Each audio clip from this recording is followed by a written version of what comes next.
In today's junk journal with me, I'm going to be doing the ombre prompt for Junk Journal January. Hey, it's Meg, welcome back to my channel. Today's prompt is one that's all about a colour scheme, or at least that's the way that I'm interpreting it.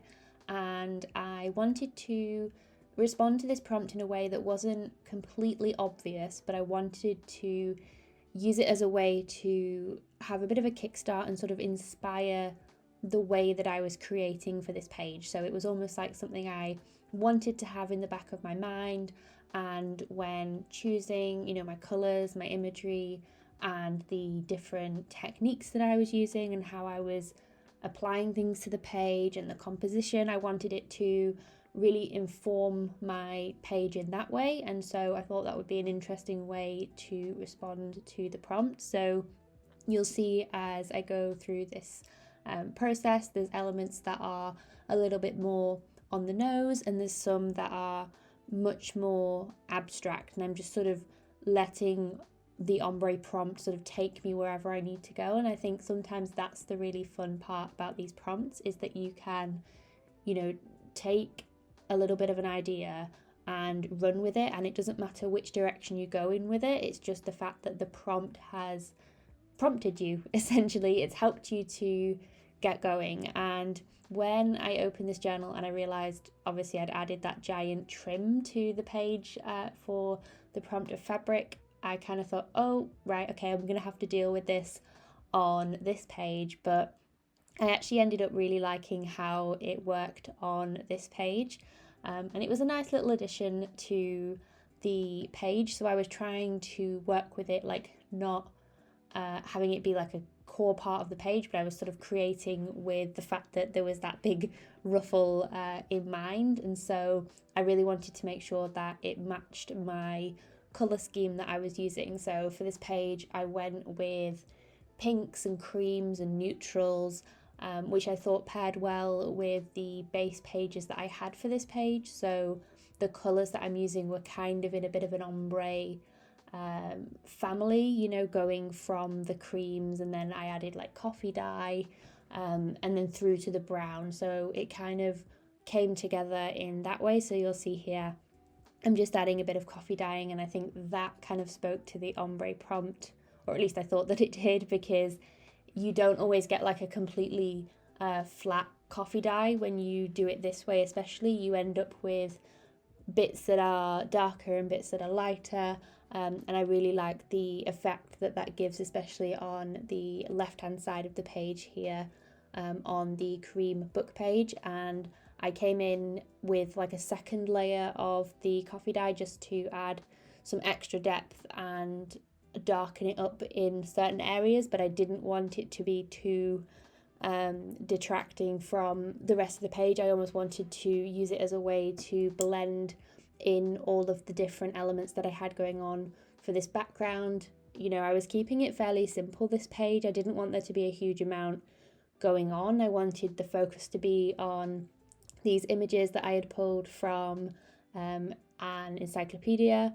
And so this is the part that is a little bit more obvious ombre. So I did a bit of a dip dye tag, I think you might call it. So I just used some pink paint and applied it to the bottom of the tag, so as if the tag has been dipped in paint, and then you kind of have a faux ombre effect, I guess, with the brown tag and then the pink. I mean, it's not a true ombre because it's not got the nice fade, but the thought was there. I guess that's what I was thinking about, and I thought it would be a nice addition and a different way to include a tag, because I've been using a lot of different tags, I've noticed, throughout this journal, and I've been trying to use them in different ways to see which I enjoy most. And so I've done some larger tags, some smaller tags, some I've kept the string on, and then others I've taken it off. So like this one here, I just thought, because we had this giant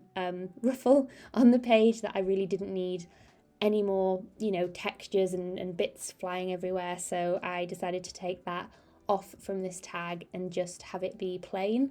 And so whilst I was deciding where to add it onto the page, because I wasn't sure whether I was going to have it be on the left or on the right hand side of the page, I decided to use this printable. Now this is one that I actually printed out on tracing paper, so in that video there's a link and you can access the different floral images that I pulled from the Graphics Fairy. I really love that collection, so I did a test print before I did the tracing paper ones, so I'm using up some of those for this page, and I thought that it would be really nice to have this be a lot more simple, and have it just as, you know, in the middle of the page, as if the brown paper is framing this piece of illustration. And so I wanted to add a little bit of definition here on the edge of the paper, so I decided to come in with my stamp ink and just go along the edge a little bit and sort of roughen it up a little bit. I just thought that that would add some nice detail to this page. And then, yeah, you'll see I'm kind of adding it very gently. I didn't want to add a giant splodge to this piece. And then I also crumpled it up a little bit just so that it didn't feel really rigid on this page. And especially because the brown paper was already a little bit wrinkly, I felt like it kind of blended well with the look that I had going on, and so I just glued that down and was pinching it a little bit just to again have that textural element coming in. And now I'm deciding where I want to add this tag, but before I do, I decided to add some lettering with my Tombow marker, and I just lettered out the word bloom, which I thought fit with the florals obviously that I've got going on this page. And I'm just filling in some of the areas that were a little bit sparse from this because it wasn't playing well over the paint, and I kind of wish I hadn't done it over the paint, but there we are, it's done now, so I know not to do that again. And I'm just gluing it down. So the tag, it kind of, I think just because my journal is getting so bulky now, it was having a bit of a tricky time sticking to the page. You'll see it's kind of curling up on the right hand side there.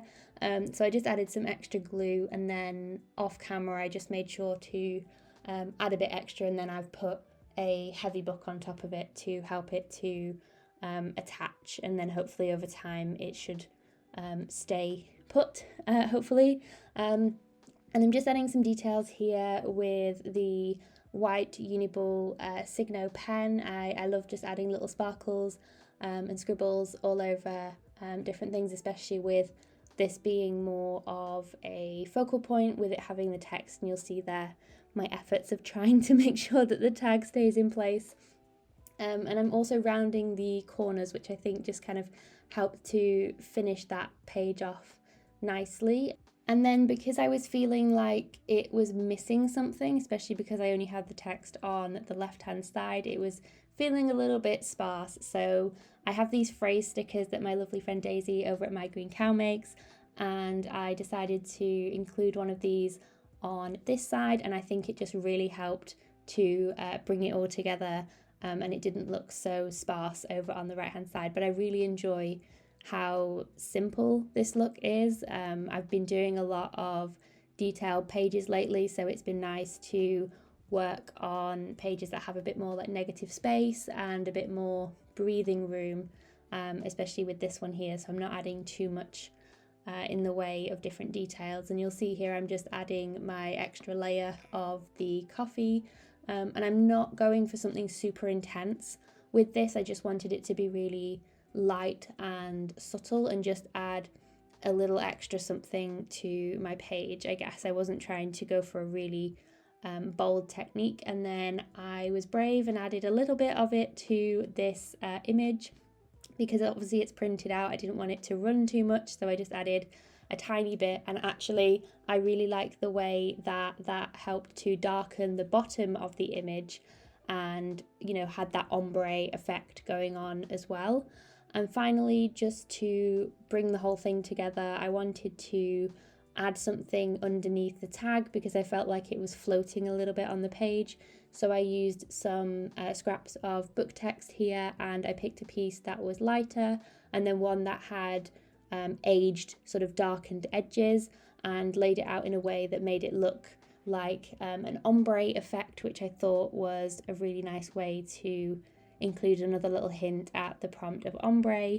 And then I couldn't resist adding some more white details just to the edge of this piece to finish it off. But that is pretty much everything that I did for the prompt of ombre. I really enjoyed this one, even though it was more of a simple page to put together.